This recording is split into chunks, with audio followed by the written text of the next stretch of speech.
What's happening, y'all? Welcome inside the Fantasy Stock Exchange. Tyler and Bush coming at you with the Sunday recap, also known as Black Monday. We're coming at you with every recap of every game except for the ones that we didn't like. Tyler, how you doing? Fantastic. I'm absolutely living over here. I've been complaining all week that this is probably the worst slate of primetime games we've ever got. Starting off with your Jets and your Denver Broncos, which is terrible. A Sunday night game of the 49ers and Eagles. What a gift. That was probably a great schedule about 4 weeks ago. It's not now. And then the final Falcons and Packers, which was going to be a walk for the Packers. And then, the Chiefs game gets moved over, and there's a bunch of COVID cases, and the Titans blow up, and the Steelers aren't playing. Titans-Steelers is supposed to be a really fun game. That didn't happen. Instead, we had to create our own fun in the form of another Cowboys blown loss. You'd love to see it. Yeah, pretty much. All right, so we're going to hit the intro, and then we'll get into the first game.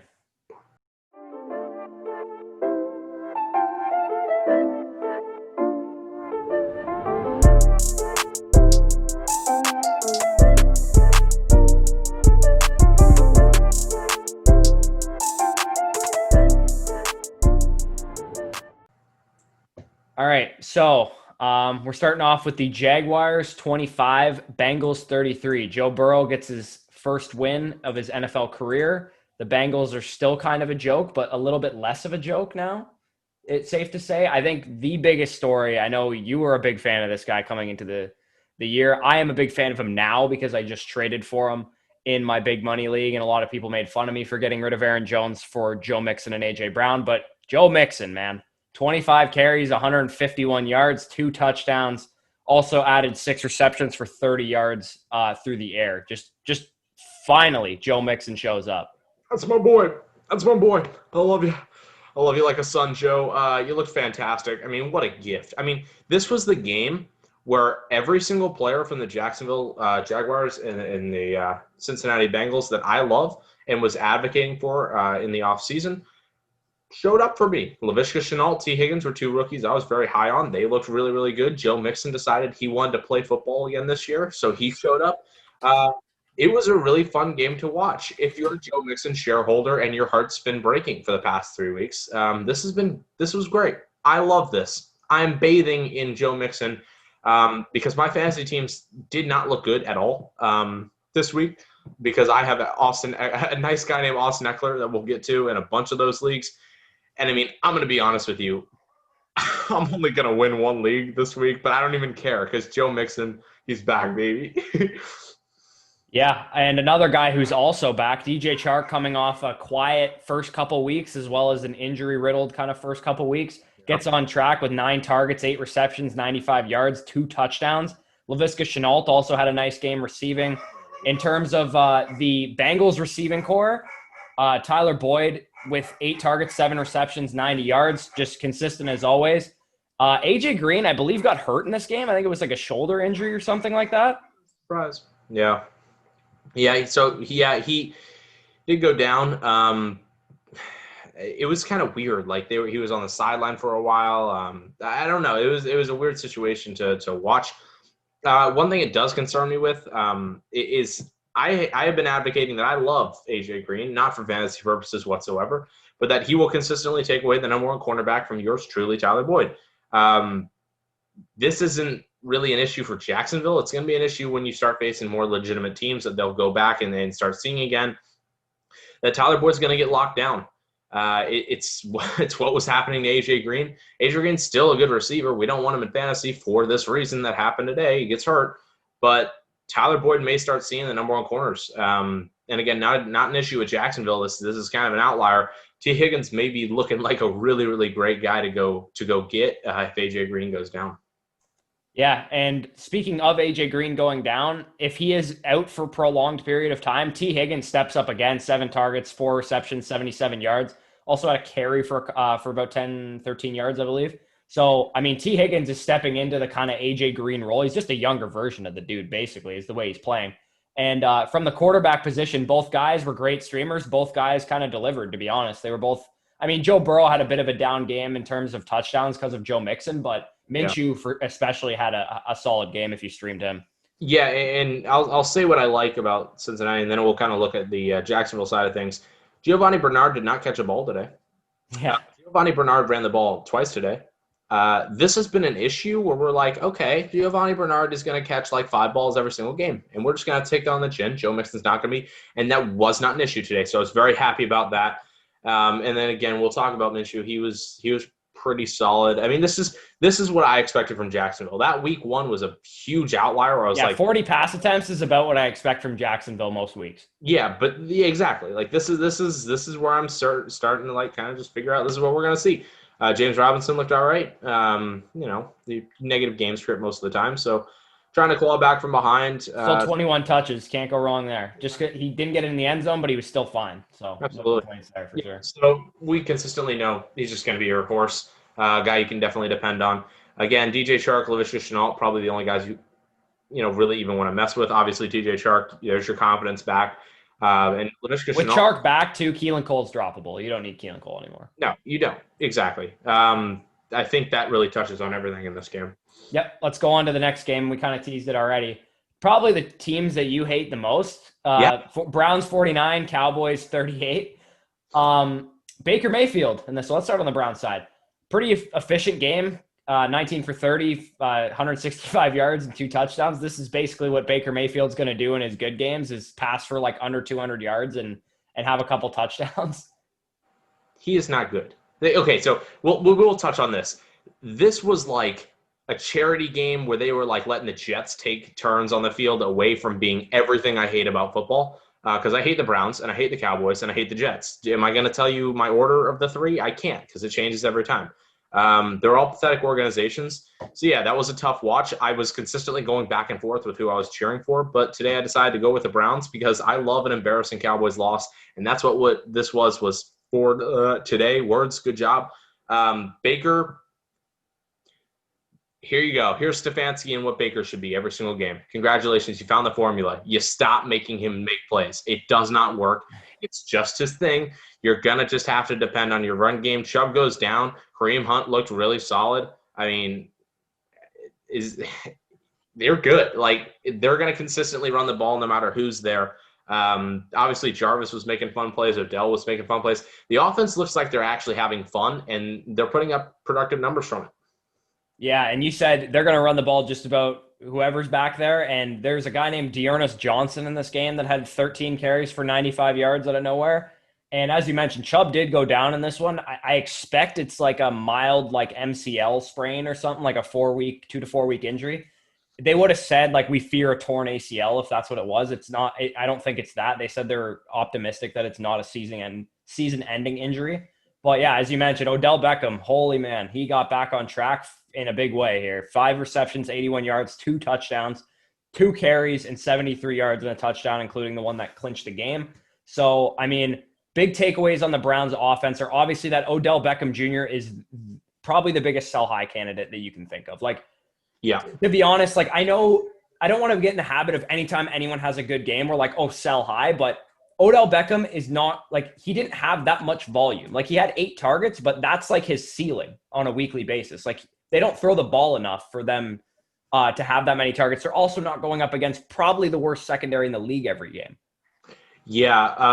The other thing I take away from this is I'm pretty sure Jarvis Landry is a better quarterback than Baker. Ooh, low blow on Baker. On the end of Dallas, here's the situation. We do not have Barkley. We do not have McCaffrey. And it's looking like we're not going to have Elliott very often either, because this is just gonna become a thing. The defense is going to bury them, and you're going to see the run game disappear. And that's what this is now. Dak's going to run occasionally. To be fair, he caught 8 balls for 71 yards. So in terms of his fantasy outlook, it's like on the ground, it's not looking great for Barkley because for Zeke, because the offensive line is like not to the Dallas Cowboys standard that they've been the past couple of years. But like Zeke catching 8 balls for 71 yards really saves his stat line. So I'm not concerned about Ezekiel Elliott personally. Okay, so that's justified. Tony Pollard took some touches. He took a touchdown away. That sucks. For Zeke owners, I am not one, so I'm not really crying about that. Amari looked great. Yeah. I mean, he looked fantastic. And he said before this game, I saw Jared Smola from Draft Sharks like quote tweeted one of these tweets from a Cowboys beat reporter that was like, for the first time all season, I feel healthy, was a quote from Amari Cooper or something. And he was like 12 for 172 and 2 touchdowns incoming. And he was pretty close, man. But CeeDee Lamb is the wide receiver 2 on this team already. Is a big takeaway from this, in my opinion. I thought Gallup was going to hold on to that role for a while. I do think Gallup is a solid buy low candidate because this team is going to be throwing a lot, like the whole year. And Gallup being phased out for he had a big game last week. So if anyone's worried about Michael Gallup, and you can get him for like lower than what he's worth, which I think all 3 of these guys are wide receiver 2s, and with Cooper being like a low end wide receiver 1. Yep. Enjoy Dalton Schultz. I mean, he got a touchdown, I guess. I mean, that's the thing, is when I'm asked, who should I start, Gallup or Cooper? Who do you think is going to get the touchdown this week? That guy, because I can't give you solid answers anymore. But yeah, I could justify seeing Cooper being the not Gallup and Lamb. My apologies. Whoever's going to catch the touchdown. Apparently, CeeDee Lamb's just going to be the guy that's just going to do that more often. As far as like an overall game, Cowboys should be 0-4. I mean, and the thing is they still will probably win the NFC East. And something needs to be fixed. I mean, I don't want to get into that discussion. Maybe that's definitely an off-season thing to talk about, but like, this is an issue. This division's terrible. Yeah, you're right. And we can probably get off this game. We've been on it for a while. So let's go Saints-Lions. Saints 35, Lions 29. Pretty solid game overall from Drew Brees. Kind of a bounce-back spot where he didn't look completely washed like he has the past couple weeks. Yeah. Alvin Kamara continues to do Alvin Kamara things. Even, to his standards, he might have even had a down game based on what he's done thus far this season. Yeah. Well, you know what? This game was kind of interesting to me because I'm like, wow, the Lions got ahead early. Maybe they'll blow it in the fourth. No. They decided to blow it before the half. So good for them. They went into halftime. They were up 14-0 at one point. I think they scored on their first 2 drives. And and they looked really good too. Completely downhill. At that point, Kenny Golladay caught a touchdown. I'm like, thank God, because the rest of the game he did nothing. It's unfortunate because this offense is just, when it's on, it looks beautiful. And when it's off, which is most of the time, it is a mess. This team is a mess. Patricia really put up his case to be fired first. I really should start like a office pool style thing on who's going to get fired first. Dan Quinn, Gase. I think it's going to be Gase. I think they lose next week and he's gone. I mean, there's such a mess in the NFL with some of these coaches, but Patricia looked rough. This is not a good case for him. You could say the Saints are a better team. They are. You got a 14-0. You gotta not be embarrassed by halftime. Like if you're down by 2 touchdowns at halftime and you started up 14-0, like what happened? Like things just collapsed for them. It was a mess.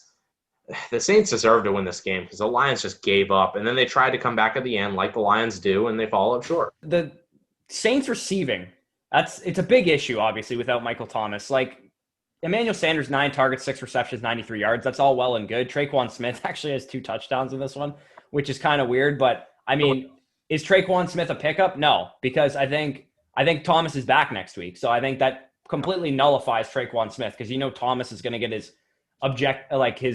obligatory 15 targets a game once he comes back. Yeah, there was some weird stat that like Drew Brees was like 0-3 without Michael Thomas in his career. So that's a wash. I don't know. I think this was a good game for the Saints. I mean, obviously the Lions have a really good offense, but they're going to compete with you, but only 1 touchdown in the second half. I mean, I don't know. I don't really know how legitimate this team is. And I guess Michael Thomas does provide some value for you. You just locked down Kamara, though. I mean, this isn't a 13-win team like we thought they were going to be when we were coming into the season. I think they win 10 games. Yeah, it's going to be tough. And then on the end of the Lions, and Miles Sanders, a huge breakout run. Yeah, I know. I just saw that too. On the end of the Lions. Why are you using Adrian Peterson? You're not going to you're a rebuilding team. Why are you using Adrian Peterson? I don't understand this. I know Adrian Peterson's like a medical marvel because he's like 36 years old and he still runs the same way he did like 10 years ago, but DeAndre Swift looked good in this game. He had a nice receiving touchdown on the first drive of the game. Like, just use the kid, man. Like, I know he dropped a game-winning touchdown, but like, there's no reason to be using Adrian Peterson. The issue is not that they're using Adrian Peterson. It's that they have very high capital last year. Well, not last year, but this current year in the draft, they had a lot of high capital, and they decided to get a running back. And if you're going to do that, you damn well you want to use them. I mean, my grammar's been terrible today, but don't ask questions. This is a joke. Like, if you're going to get a guy that high in the draft, you have to utilize him, or it's useless. Like, what are you doing so high in the draft? You're just going to find yourself right back there, and that's what I think the Lions will. You're going to enjoy a nice top 10 pick once again, and Matt Stafford is going to be questioned, and he may be moved, and the same with Patricia. I think he's going to be moved too. Yeah, like this team is like the definition of mediocre to me. Like, I don't think they're a terrible team because I think their roster has talent. But if you ask me where to go for them in the draft right now, linebacker, corner, like they kind of just need a little bit of everything plus better coaching. Like, that's just kind of how their roster is right now. And I mean, maybe they need a new quarterback. Maybe they need some youth. I have no idea. I think if Matthew Stafford, and who, by the way, had a good game if you started him in fantasy, because, I mean, he was off to an excellent start. It looked like he was going to have a monster game, but he kind of cooled off for like the second to the end of the fourth quarter pretty much. But, yeah, we can get off this game as well. Seahawks, Dolphins, I'm going to let you take the reins on this one, obviously, because you're a Dolphins fan. Seattle Seahawks 31, Miami Dolphins 23. From a fantasy perspective, probably not what you wanted out of Ryan Fitzpatrick, even though he kind of saved his day a little bit by rushing for a touchdown at the end. Russell Wilson, kind of a down game as well, based on what we've seen from him thus far this season. Yeah. Hi, I'm crying. I said don't bring it to it till like the Jets stretch where it's Jets by Jets. I want him now. We're losing games because of Fitzpatrick. Like, this is killing me. Like, I mean, I'm dying. This is a game we could have won. Seriously. I mean, we kicked, we kicked 5 field goals in a row. Like, we just couldn't stop. Like, it was an addiction. We were just like, all right, let's not finish drives. Let's get close and not finish. I mean, that was like the thing all game. And any value that you may have thought you could have gotten out of guys, fantasy-wise on the Dolphins, hi, that's me. I started a lot of Dolphins this week. Throw it out the window. It sucks, unless your name's Devontae Parker. Myles Gaskin didn't touch the ball enough. It was a negative game script. Fitzpatrick decided to run the ball 6 times today. That's pretty cool. It's almost like you got a mobile quarterback sitting on the bench. Maybe you should put him in because I'm dying, and I hate this team because every single game they do the same thing. They get down, they come back, they give me hope, then they blow it. And then they get close, and then they lose. And it makes me cry. I hate being a Dolphins fan. Help me. I'm going insane. All right. So from the Dolphins receiving perspective, the big kind of like thing going into this game was that the Seahawks were allowing like the best receiving lines of all time to like opposing receivers. So Devontae Parker gets it done in this game if you started him. 12 targets, 10 receptions, 110 yards. Any kind of PPR league, and he definitely performed for you. Isaiah, I know, I just saw that too. Is that Ayuk? Was that Ayuk? Yeah, it was Ayuk. That was a great play. Anyway, Isaiah Ford gets 10 targets in this one. I'm not overly excited about that. He's kind of just their slot receiver. Myles Gaskin gets a couple receptions in this game. Preston Williams, only 1 catch. And Mike Gesicki, only 1 catch. Like, not great. I thought they were going to probably have better games than that. And then from the Seattle receiving perspective, DK Metcalf nearly had like an unbelievable touchdown play. And Tyler Lockett was fairly quiet in this one, to be honest.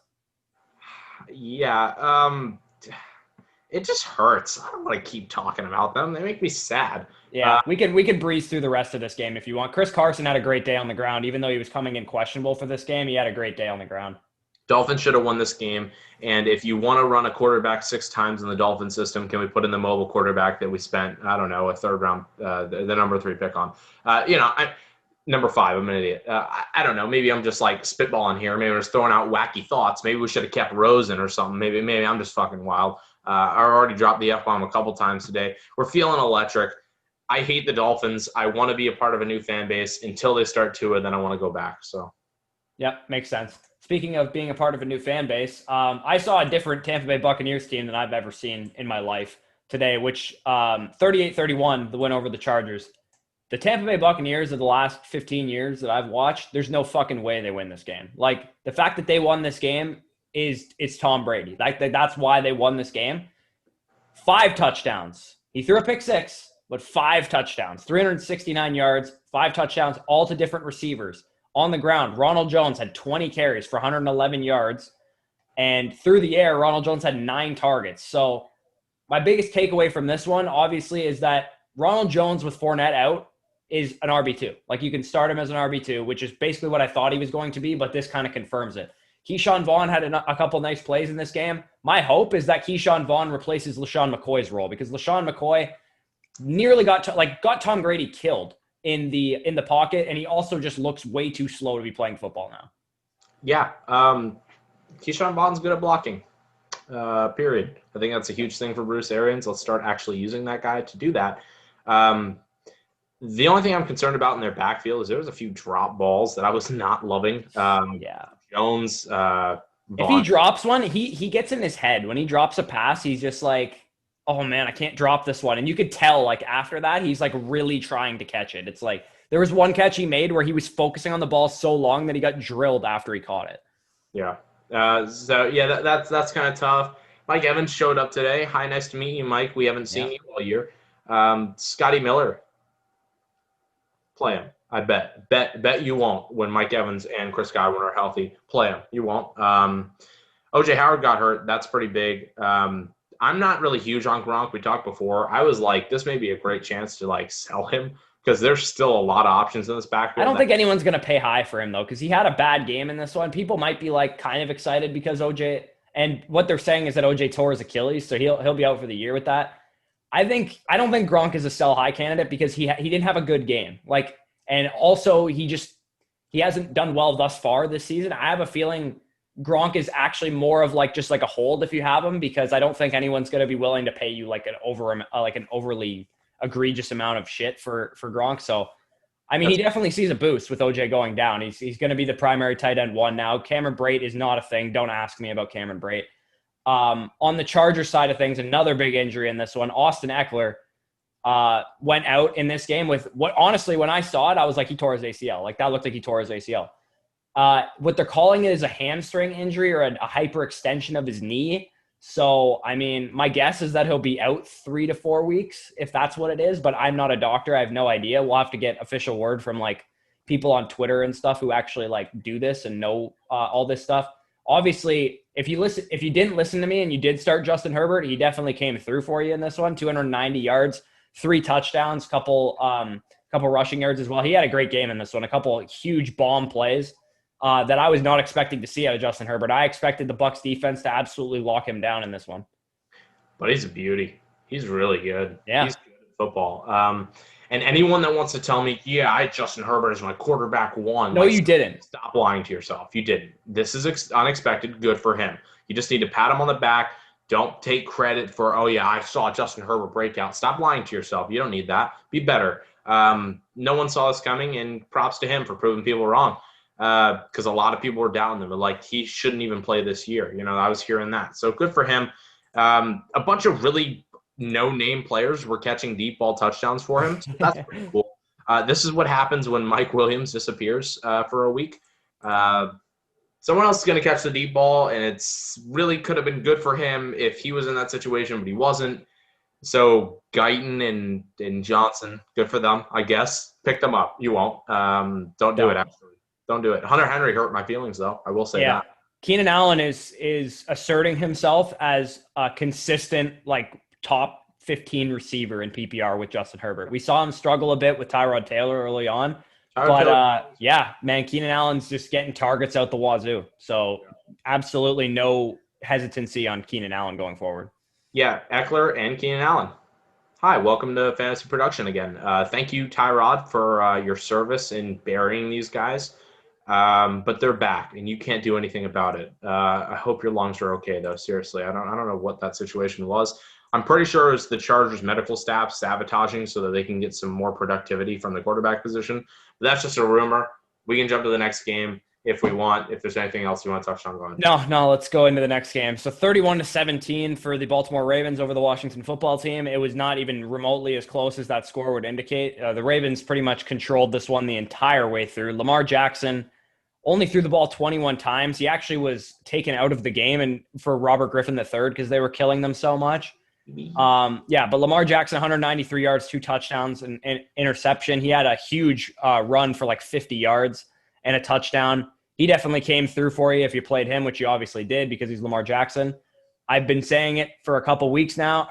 Like the Ravens backfield is an absolute travesty right now. Like there is no value in any of these guys until someone gets hurt. Like that is the reality of the situation. And it's more to that. I would say it's going to be hard to see value from any of them until 2 people get hurt. Unless it's Lamar. Lamar's going to get his touches. You can't have a 3-back system. Tell me you want to start someone in Detroit. Tell me you're comfortable starting one consistently. You aren't. You aren't in the Ravens backfield either. The exact same situation to me, except Matt Stafford can't run. Lamar can. That's taking away chances. This is terrible. I mean, Gus Edwards is seeing like ridiculous amount of touches, but like who cares? He's not productive with it. He's not getting in the end zone. Ingram will get in the end zone one week, then in comes Dobbins, and Dobbins will probably get in the end zone next week. Play him. You're going to hate yourself. Don't do it. Mark Andrews did what he did, put up 2 touchdowns, doing literally nothing. So good for him. I mean, that's just like what he's going to do every week. He's going to give you a touchdown. Why not? I mean, he's going to catch the ball 3 times, but 2 of them will be touchdowns. That's what he does. So there you go. Yeah. And I mean, maybe people don't see this as a great thing for Hollywood Brown. I think Hollywood Brown definitely bounced back in this game with 8 targets, 4 receptions, 86 yards. That's about what I expect from Hollywood Brown on a weekly basis. Maybe he gets into the end zone, maybe he doesn't. But overall, I think Hollywood Brown had a pretty good game. From the Washington side of things, I mean, Dwayne Haskins is just a dumpster fire of a quarterback. Antonio Gibson, hello. He was great from a receiving perspective, not so much on the ground. He had 13 carries, 46 yards, and a touchdown on the ground, but he had 5 targets, 4 receptions, 82 yards through the air, including a long of 40. So, yeah. I mean, I believe J.D. McKissick still did outsnap him in this game, but it is very encouraging to see that his volume and his role is increasing like inch by inch. Yeah. Well, when you need 2 running backs to be your number 2 and number 3 wide receiver, this team sucks. They're so bad. You know, it's like I question how much is on Haskins and how much isn't. But I believe a good chunk is on him. A lot. I think if Alex Smith was the quarterback, this is a much better team. That's fair. McLaurin, assuming he's the Alex Smith that we saw last. Yeah, McLaurin's going to be great. Apparently, he's just going to always do something. I mean, this is a really good secondary, so I was figuring the running backs were going to have to get involved for this. I'm actually kind of surprised McLaurin did as well as he did, to be honest. Yeah, that's what I'm saying. I thought the running backs were going to have to be the core reason this team even did anything today. And yeah, McLaurin looked pretty good. So good for him. God, I really hate that. You've got to hate starting a Washington player. I have him in one league, and I hate that I have to play him. But you know what? He had a good day. So what am I yelling at? Yeah, I think Antonio Gibson is still a solid buy low candidate, to be honest. I know he's probably not going to – it's probably going to be harder to buy him low now that he had a big game like that. But I do think he's going to just continue to gain value over the season, in my opinion. Like, so I do think 13 carries this week and 5 targets, 18 opportunities a week is something you could definitely work with. That is like back-end RB2 numbers. And I think you're going to be more and more comfortable starting them as the weeks go on. And I believe the Washington's schedule actually does ease up a little bit. They had a couple rough defenses to play in the last couple of weeks, so I think it does ease up a bit. On to the next game. We have the Cardinals and the Panthers. I mean, this really didn't go as the way I expected it, to be honest. Like 31-21 for the Panthers. Well, yeah. The Cardinals were really down in this game. I think it was like 28-7 at one point. Kyler Murray had a good game, like on paper, kind of, I guess. Like he had 31 attempts for only 133 yards. Like just absolutely no yardage for whatever reason. Only he had 3 touchdowns, but the yardage just wasn't there. Yeah, they missed their flight. They're still in Arizona. I mean, there must have been something wrong with the planes getting them over to Carolina, but that was an issue. They didn't show up, which is not going to win you games. I'm tired of Kenyon Drake. Yeah, I am too. I'm tired of it. This is not fun. This is not a buy low candidate anymore, in my opinion. A situation where it's like, oh, but Edmonds is just getting more touches. Boy, we have to wait for Edmonds to get away. No, he's just not going to be involved. And DeAndre Hopkins looks rough. I mean, I don't know how much of this game I can just say throw it away, but I mean, this should have been a game where they just ran the Panthers, at least offensively. And the concerning thing for Drake is that he had 0 targets. 0.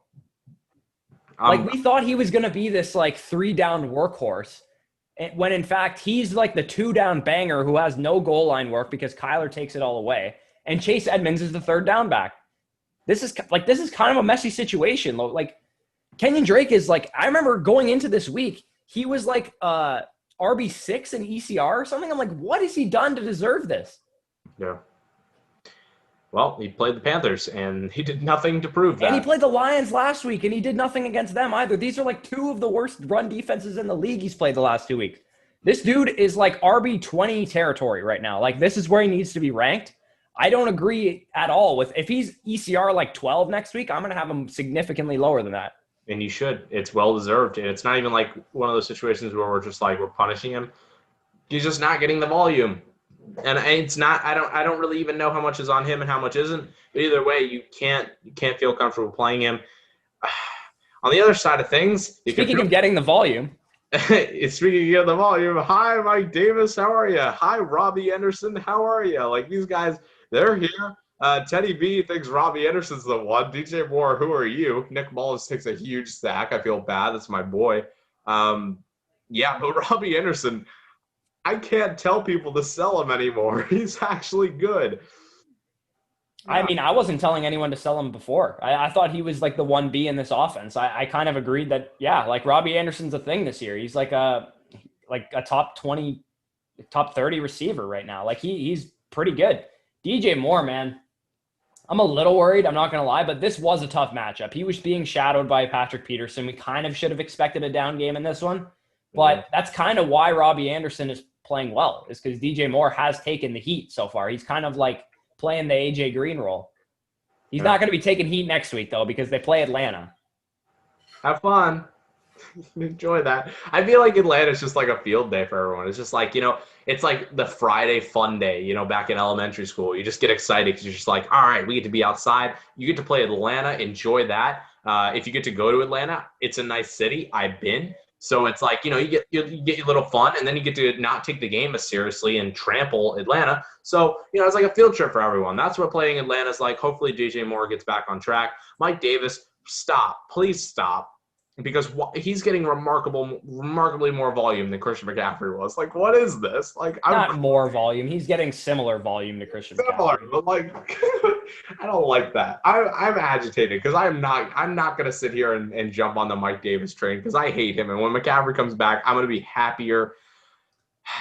Life's tough for me. This was a bad week for me. I had a bad week.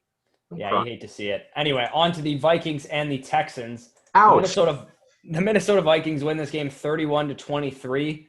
I mean, I don't really I'm trying to think of what takeaways other than Dalvin Cook looked unstoppable in this game. The way he played, the stat line isn't it is really good, but it doesn't actually properly depict how dominant Dalvin Cook was in this game.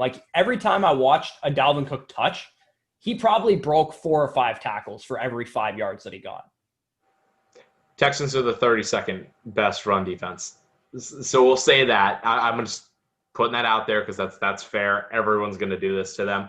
My takeaways are, number one, Kirk Cousins didn't forget about Justin Jefferson. Okay. Nope. Good. I'm glad you didn't. Number two, the Dolphins have the Texans' first-round pick, and they're 0-4 right now, and I am gleaming. I am very excited to be owning their number 1 pick because the Dolphins may finish with a better record than the Texans. So that is the only thing I enjoyed about this week. The rest was hell, and I'm not having fun. But that was a really good bright spot for me, so I'm happy that the Texans stuck. Good for them. Yeah, and if you were worried about Adam Thielen, you shouldn't have been because he's 10 targets, 8 receptions, 114 yards, and a touchdown. Yeah. If you're worried about him, we need to have a talk. That's a joke.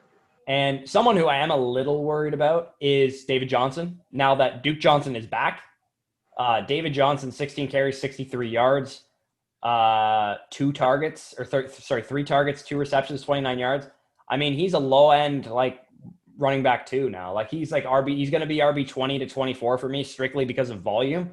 But I mean, if he continues to be ineffective, he's going to start seeding work. Maybe it's just pass catching work at first, but eventually Duke Johnson is going to get more involved. And I mean, I already, at the beginning of the season, when he came out week 1 and he looked good, I was like, all right, guys, I admit defeat. I was wrong about David Johnson. I don't know. Maybe I was right this whole time because he doesn't really look that good.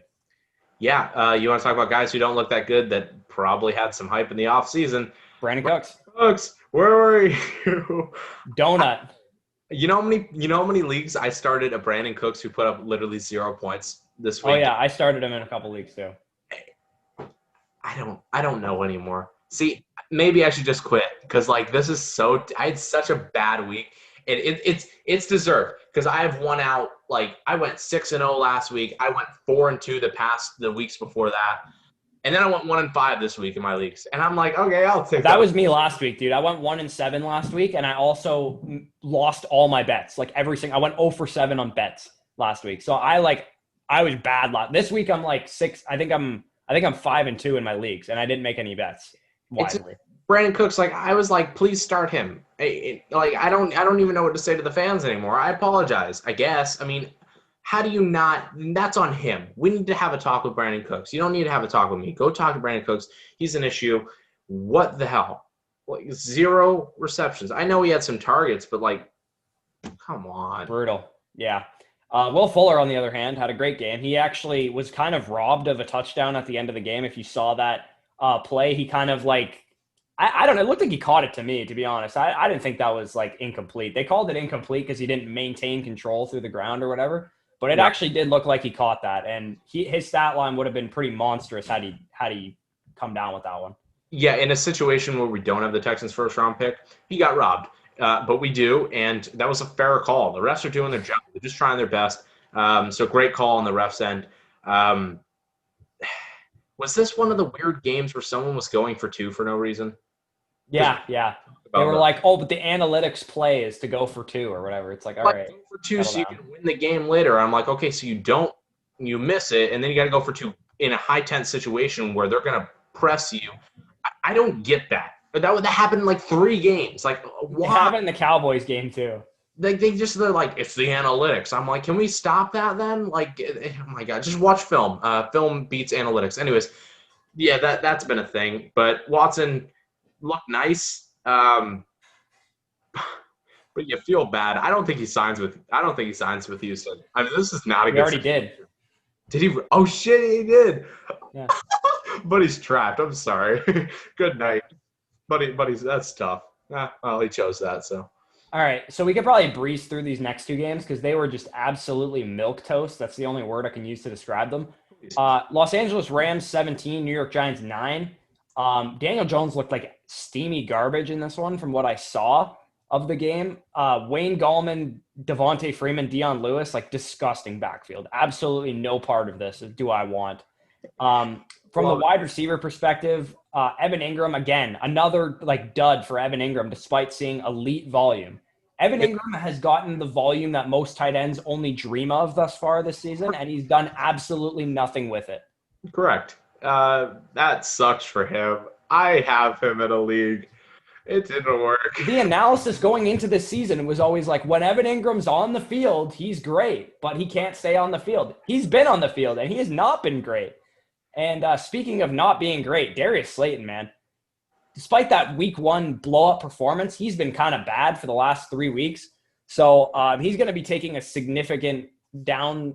He's going to be going significantly down a peg for the rest of the season for me. I think he's going to be a guy you want to be like, hey, should I start him this week, every week? Yeah. Golden Tate looked good fighting Ramsey. Not in the game, though. Yeah, there was actually like a full-on like brawl at the end of this game. Yeah, you'll love to see it. Golden Tate and Jalen Ramsey. What a gift. Jalen Ramsey against anyone that, has a personality. Geez, it's over. You're going to see a fist fight. Jalen Ramsey he's something else, isn't he? But they get the win. Let's go to the Rams side of things. Jared Goff kind of has a bit of a disappointing game, in my opinion. I thought he was going to have a much bigger game in this one. And, yeah. I mean, I don't say I didn't warn you. Mike had on our trade targets video this past week, Darrell Henderson is a sell high candidate. Yeah. Why? Because the Rams have said it over and over again. We want to be a committee of a backfield. They're running the ball at an extremely high rate. I'm pretty sure this game was over in 2 hours and 45 minutes. Like both of these teams were like, let's just run the ball, finish this game. I want to go home. Like that was this game, right? Like no one wanted to play this game, throw the ball, like nothing. It seemed like it was over so fast. And I mean, Cooper Kupp and Robert Woods kind of did their thing, 7 targets for each of them. Robert Woods had a bit of a disappointing game, but we kind of expected that going up against James Bradbury in shadow coverage. Cooper Kupp did pretty much what I thought he would do. Maybe a little bit more is what I've expected out of him. But Tyler Higbee, a bit of a down game too. I'm not really worried about him. But yeah, the biggest takeaway is definitely the backfield and the fact that it is not Darrell Henderson. It is not Malcolm Brown. It is not Cam Akers. It is all of the above. Yeah.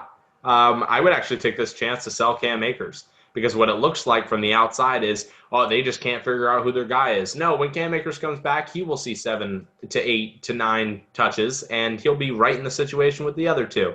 And I don't think he's ever going to, like, when he comes back, they're not going to be like, oh, thank God our number 52 overall pick is back. Like, let's just give him all the workload. Like, no, these guys are playing okay. Like, Henderson and Malcolm Brown, they're going to just, like, give each of them 8 carries and, like, 2 receptions each.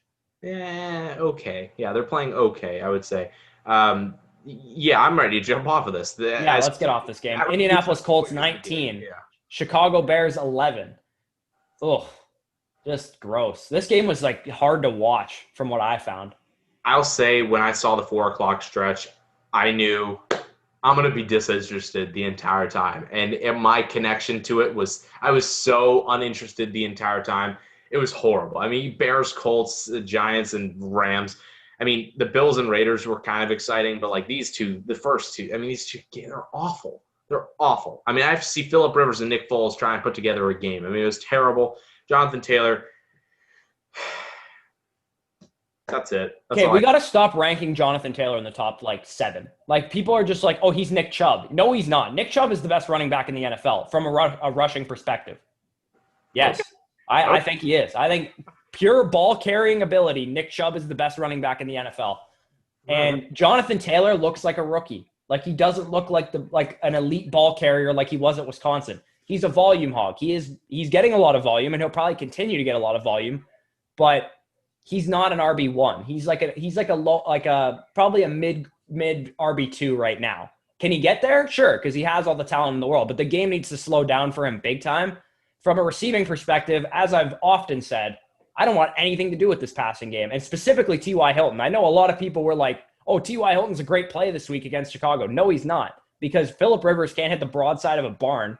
He looks completely washed. I don't want any of his receiving options unless Paris Campbell comes back, because that's the only guy that has proven that he looks worthy of being owned in fantasy.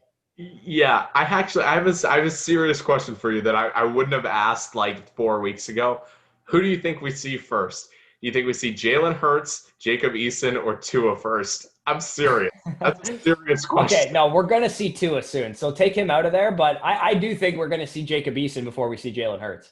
Okay, and when you do, in Dynasty leagues, go get Pittman, because apparently he's not looked at as the number 1, and if he's on the field with Eason, I guarantee you they're getting all the team 2 reps. Yeah, that's possible. A Dynasty guy, because right now he's done nothing. So you may actually be able to get him for a steal, because I was seeing him going in second rounds in Dynasty leagues. So that's pretty nice. The Bears look great. Man, the Bears are going to get thrashed by the Bucs on Thursday night this week. They're going to get destroyed. The last time we played Nick Foles, we got him benched in Jacksonville. So I have a feeling it's going to happen again. Like, I think they're going to bench him. We're going to kill them so much that Nick Foles is going to get benched, and they're going to have Mitch Trubisky as their quarterback again. And this is when you have 2 quarterbacks, you have no quarterback. That is the rule, and it's proving very true in Chicago. They have the worst quarterback situation in the NFL right now. David Montgomery just completely ineffective on the ground.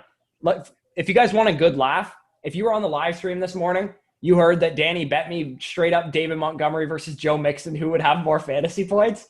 I think it's safe to say I won that.